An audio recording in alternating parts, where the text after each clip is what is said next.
Mamulokon og nagmalampuson ang pagpahigayon sa Pasigarbo sa Sugbo kon Festival of All Festivals kagahapon.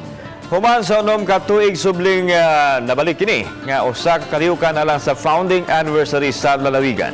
Giharos sa dakbayan sa Karkar ang mga mayoriya sa mga kategorya sa Pasigarbo. Ani ang report ni Luan May Rondina.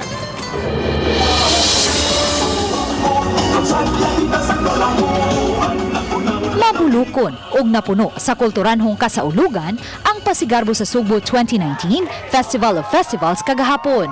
44 ka mga contingent gikan sa mga lungsod ug dakbayan sa lalawigan ang misalmot.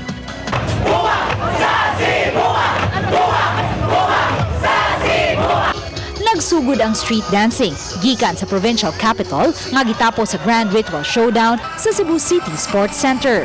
I declare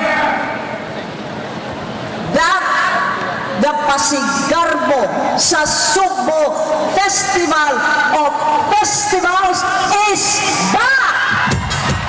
Isig pakitaay ang mga contingents sa ilang tagsa-tagsa ka mga festivals, produkto o garbo sa ilang lugar.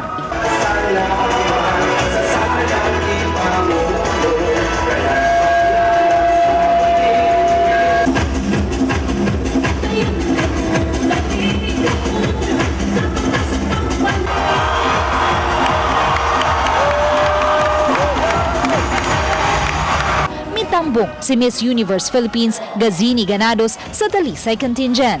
Samtang nang haros ang dakbayan sa Karkar nga mo'y grand champion sa Ritual Showdown, Best in Street Dancing, Best in Festival Costume o Best Festival Jingle.